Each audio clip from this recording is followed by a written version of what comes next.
Hey, hi. In this video, I'm going to show you how to create, build, and publish Python packages using GitHub Actions. As you see in this PPT, here I'm going to show you how we can build our own custom Python packages, which could be used by you or it could be used by any kind of anybody from the internet, right? So here the main aim of this video is how we can what is the way that what is the way or what is the approach to create build and publish the custom Python packages.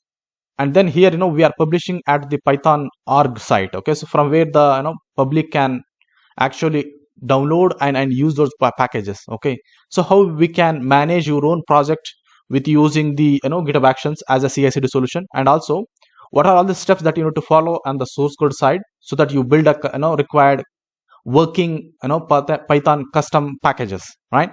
All right, so in this PPT, this is what actually we're gonna show you. So whatever you see in this PPT is the actual thing which I'm going to show in this video.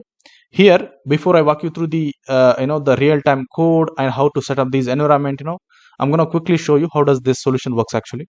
So here, let's say you have a Python developer who is actually working on a custom who is actually working on building a custom Python packages, right? And here the version control tool that we are using is GitHub, right? So developer would be writing those modules, writing the source code, writing the setup.py file, right? So basically to create a minimum Python packages, you need these files which I have shown in this in this PPT, right? So for example, you will have a folder called module. You will have a sub underneath that you will have basically a source folder. So underneath the source folder, we're going to maintain a main.tf file, basically your logic file or the basically business logic file. Yeah, that is logic.py file. And then it is mandatory to have underscore init underscore .py file, which is nothing but init file in general. And also at the root of the module, we're going to keep setup.py file, which actually sets the or creates the package of the Python custom package, right? And then here we're gonna take help of GitHub Actions. So this is the GitHub Actions.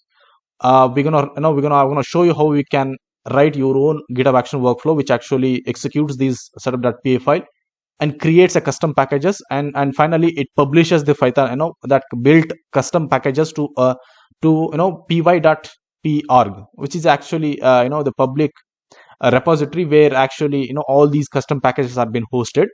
And from there the users like me or like you can go and download and use it. And some of the packages are are like premium based, or you have to pay and use it actually. So all those opportunities will be available in a pyp.org, that is a site name actually, right?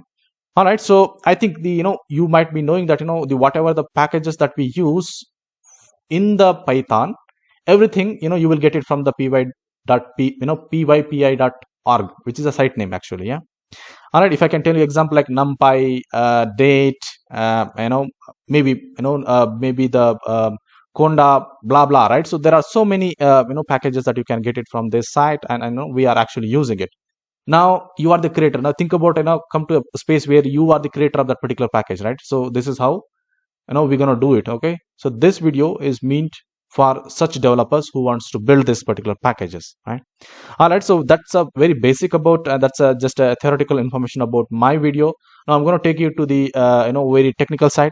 So here I'm going to walk you through the codes, that is the in this PPT, the right hand side configurations, right? Say you need to have a repository, you're going to maintain the source code, you're going to write these files, and you're going to write a GitHub action workflow.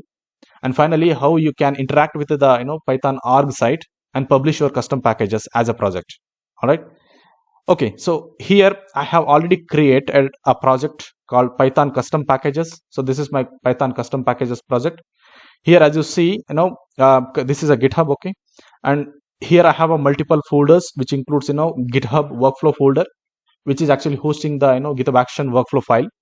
And the source folder, actually the source folder is nothing but as the name says, this is the folder which is actually contains Python files, which is actually building the logic of your module or custom package, right? And in that one we have a init file, logic file, and main file. Yeah, and underneath the source, directly underneath the root, we have a setup.py file.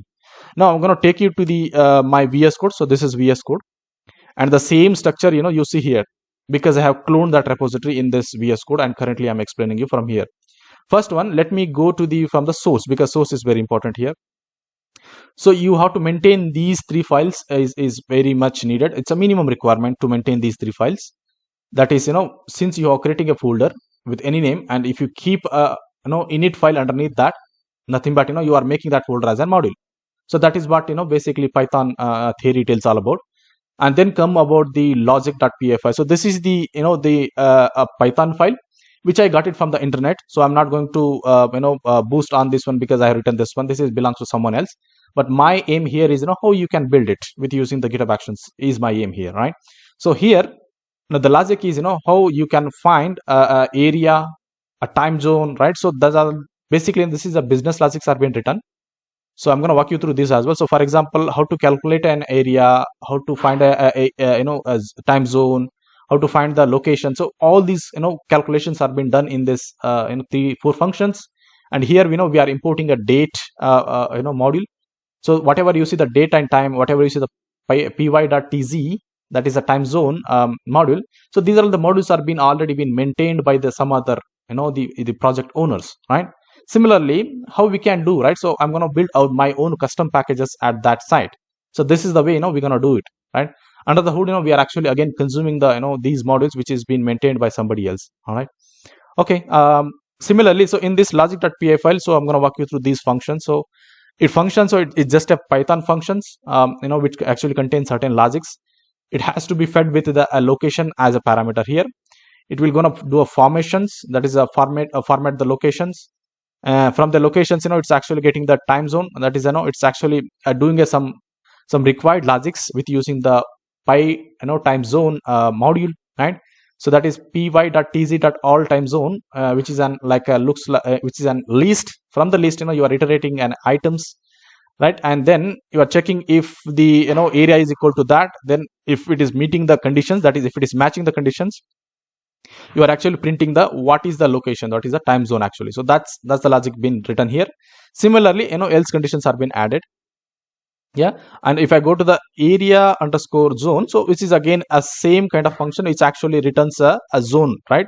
A function takes in a time zone as an argument and checks the list of the time zone and returns the formatted time zone to the users. Okay, that is what it actually does. So it will actually takes the feedback, that is it actually takes the input from the user, that is what is the zone, and it actually finally it will actually print what is the time of that particular zone, right? All right, so that's the logic about this function. Similarly, the time zone. Okay, so similarly time zone in the sense yeah, so this function is used to handle the situations of daylight saving time that is standard library cannot organize. Okay, so basically when globe is round, we might have to have a daylight saving time has to be calculated. So this is the function which actually does. Okay, so not much enforcing on these logics because this is something I know that you're going to handle it from your side.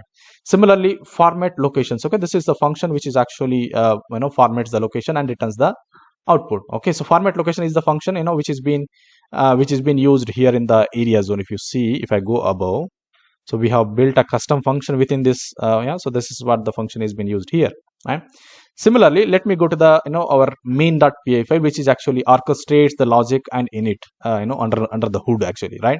So here we are using the click button because this model which I am writing looks like a CLI. So basically, I'm not converting into a Python of usable, not only Python usable functions or Python usable ready-made functions which is imported from the modules, but we can convert that into a CLI as well. So this is a good example, like how the CLIs are being built. Okay, for example, AWS CLI, Azure CLI, right?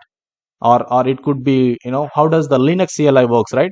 So this is the mechanism. It actually in a layman term you can understand this is how the CLIs are being built, right? So here I'm importing the click module, which is again maintained by some other user as well. Alright, then from the source.logic, from the source is nothing but this is my folder. From that, we are importing this file, and in that one, we are interested in the two functions, that is area and zone. And then in the click, we are invoking the command functions, and then from the command functions, we are taking an options, that is location as an input, similarly zone as an input, and finally this is the function which is the main function, which gets invoked by the underscore underscore name function only. So actually, the whenever we run the CLIs, actually the execution starts from here. Then the execution compiler will come here. It will see the parameters are being fed, whether location or whether zone. So based on that, it will return the output. Yeah. So this is how we have written the main.py file. Then I'm gonna go to the setup.py file, which is actually a Python code which actually wraps your source code into a setup file or into a package actually. So this is the actually the parent file which actually creates a custom packages of your Python code. So here we are using the setup tools from the setup and find the packages. So here I'm using the setup functions, that is from this setup tools. I'm just interested in a setup function. We are using the setup function, right? And in the setup function, we are passing certain parameters, that is the name of your module. So name is nothing but name of your Python module that you want to build, right? Then the version, so I'm going to increase the version. So every time you build a new package or you do a CI/CD task on that particular package, you have to increase the versions. You can make it automatic as well. So for now I'm just making it as a manual. Then this is the author, email, right? And this is my YouTube channel URL. I'm just keeping the other parameters very simple and static. Similarly, if I go to the install, so in the install requires, so basically to execute this particular this module, that is Cloud Quick Lab 1, okay, that is my module name, right? So this module name requires a prerequisite module, that is click and PyTime zone, that is okay. So these are the prerequisite module, all right. And then entry point, so the entry point is nothing but again a one more parameter which actually takes the input from the users and the execution starts from the main. So for example, the entry point is the module, that is you always must start your CLI with this module with this name, and being the parameters in the sense in this main dot in the logic file, we had a in the main dot py file we had the options, that is zone and locations, right? So those have to be passed in front of the Cloud Quick Labs hyphen those the options has to be put in. Okay, that is how the entry point is tells all about. Okay, so this is all about the my code. Now I'm going to take you to the the interesting thing, that is the workflow file name. So workflow file name is nothing more more complex here. It's very simple. So basically this file is being written to install the Python and execute the setup.py file with the prerequisite. Okay, so here we have the name of my package, that is publish Python distributions to py.py org, right? So it's just a py.py org. Okay, so I'm just, for example, this is name. Okay, so this is nothing to do with the CHD job. Okay, and on the on is nothing but when you want this workflow to work, that is workflow on dispatch, which is on demand you run it. Similarly, in the job I have created only one jobs. Under the job, and I have only one job, that is build a Python package and publish it to the pypi.org. Yeah, and then the name of the the job is like a build and publish the Python distributions. It will run on Ubuntu latest, which is the default GitHub runner. Then in the step we are actually executing certain APIs, that is checkout, that which will check out the source code. Then install and initialize the Python, that is Python 3.9 will be installed. And the dependencies packages of the Pythons, which includes the flake.8, because we are using flake.8 to actually wrap the this source code into a packages. All right, that is are been updated. Similarly, lint with the flake. So this is the linting operations being done here, that is flake count. So this is the operations are being used. Okay, all right. So this is very generic and specific to building this particular package. We must follow this. Then comes the build a binary wheel file and the source ball file. Okay, so to how to execute this setup file is you must follow this syntax, that is Python is nothing but executing the Python file which file, this is setup.py file, and in front of that we are giving sdist something. Okay, similarly this is the final API, that is publish the distribution to py.py. So which is nothing but it uses the Python given API, that is pypa / GitHub actions hyphen pypi hyphen publish master. Okay, so nothing but it will gonna publish this particular package to a master repository of the py.py org. Yeah, and here it's a very important point, that is we have to have a secret from the from your profile actually. So you have to create an account in the py.py org, and from there you have to get a secret which is used to publish the custom modules okay, and that I'm going to show you right away. Okay, so this is how we have written.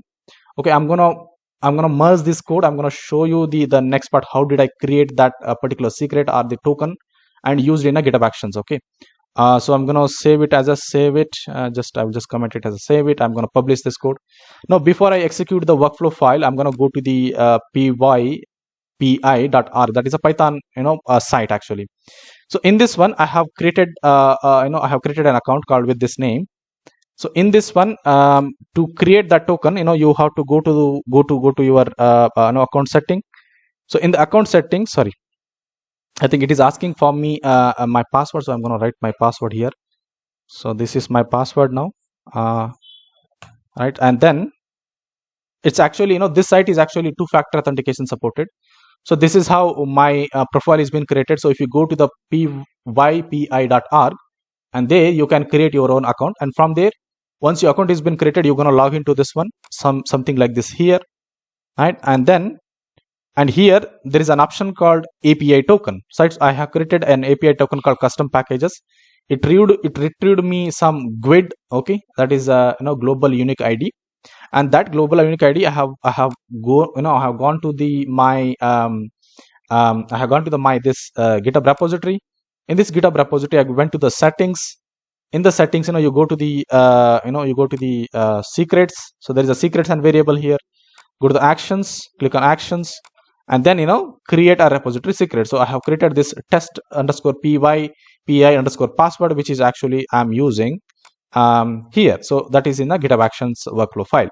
Okay. All right. So how I think that once you click on this one, that is add API token, right? So you have to mention the the name of your token. So I'm just going to I'm just taking a U-turn. Just say project Cloud Quick Labs, or maybe I say in general all projects, yeah. And just it's telling that since you are allowing the access to all the projects, it's gonna risk. That's the reason. Okay, so just click on add token, right? And you're gonna get that GUID and go to with using that GUID. Copy that GUID. Come here and follow the steps to create the secrets. So if you go to secrets, so go to the actions and create a repository secret. That is a new repository secret. Give the name and paste that secret here, right? So for example, say test, and just do a control V, whatever you have copied. So you can just do a control V, right? All right. So by doing that, just click on add the secrets. You're gonna add the secret. Similarly, so how are we consuming that secret in the workflow file is here. So we go to the python.python packages. So right, so here we are consuming it. That is a secrets.testpy.password, which is actually the password which is stored on this GitHub Action settings, will be downloaded, and it will gonna use it to this URL to publish my packages. Yeah. So for now, I have changed the package version to 3.4. Currently it is 3.3. If I go back to my project actually. So already I have published before recording this video. So I'm going to go to that project. So I'm going to go to this project. There is a project options. Here you go. That is my project name is Cloud Quick Labs 1. And if you go to the manage, click on manage. Right. So currently, I have published this many versions. That is version 3.3, which is the latest one. Now we're going to publish one more version, that is 3.0.4, which is the latest version. Okay. So I'm going to just run this. So since it is a workflow dispatch, I'm running on my main actually on the main branch. Yeah. And as soon as that is being done, you see that the GitHub Action workflow, it has started to build the package and publish the package. So if I click on this one, right, so it actually takes very few seconds, maybe 30 seconds to publish the packages. Since my source code is very smaller one, so it's gonna take that much time. But think about when you have a very big file or very big project, like you might be maintaining the AI or ML modules, so where you might need to write a very huge list of Python code. So in that case, the build would take much time. Okay, so this is how the machine learning modules or AI modules are being maintained by the respective project owners. All right, so and currently you see that the package is being built and it is being published. So right now it is in the last state. Here you go. It has successfully built and published. If I go to this one, so this is how it looks. So this is very cool one. So basically, if I can extend this one, this is the lint with the flakes, and then this is the install the dependencies, right? And then finally, publishing the distributions to the py.pi.org file. arg site. So this is, you see, it has been published. So currently you see the 0.0.3 0.03. If I refresh it, we should see the 0.0.4. So this is the latest version. Yeah. Now what I'm going to do is we're going to see how we can use it. All right. So I'm going to, what I go is I'm going to show that and how we can use that particular modules that I have run actually. So I have already installed this Cloud Quick Labs .1 module in my system. But again, I know I'm going to use my latest module, that is 0.4. All right. So, okay. So, all right, let me install it again. All right. So looks like, it has downloaded the 0.0.4. Why earlier, in the previous invoke, it was not retrieved 0.0.4. Now it has, when I run it second time, it actually downloaded, because there could be a delay in publishing or appearing the packages. Right now you see that it has successfully installed the version 0.0.4. right now we're going to test it. So to test it, I have to use the command something like this. Okay, for example, my Python package name is Cloud Quick Labs 1, and it's going to accept the two options, that is location or zone. So if I'm writing the location, that is a zone, for example, like say Delhi. Right. So no, Delhi is not there. So let's see. Let's see. Let me see Delhi. Yeah. So if it works, Delhi. Here you go. This location is not there in the Wikipedia. All right. So Delhi is not there. I'm gonna just go back to the previous command. Algeria something. Yeah. So this one, if I type this one, you see it is returning the required location time zones. All right. And then I'm gonna go to the next command. That is the next option. That is to run the that is a zone. Okay, so if I can run the zone, that is est zone. Yeah, so if I run this est, you see it is getting the est. If I type ist, does it returns? Actually, since in my code, I have not written this logic, that's the reason it is not returning. Basically, we have added the est, so it's actually writing. Okay, so try to understand here. Basically the execution of this Cloud Quick Labs py.file, it has now become an API. There is no code that I'm running. I'm just running the API. So how I'm running the API, but after I install the pip file of belongs to this particular Cloud Quick Labs, and I'm executing those CLIs from my system, and it is getting executed. All right. So this is how we're gonna write our own custom code for our custom Python packages, and we publish this custom Python packages into the py.org site, and from there either users can use it as a publicly, you can make it as a private, and can be commercialized actually. All right, so with that note, I have successfully shown you the things need to be shown in this video. Finally, I can request, please do subscribe my channel. That would really encourage me a lot. With that note, thank you. Thanks a lot.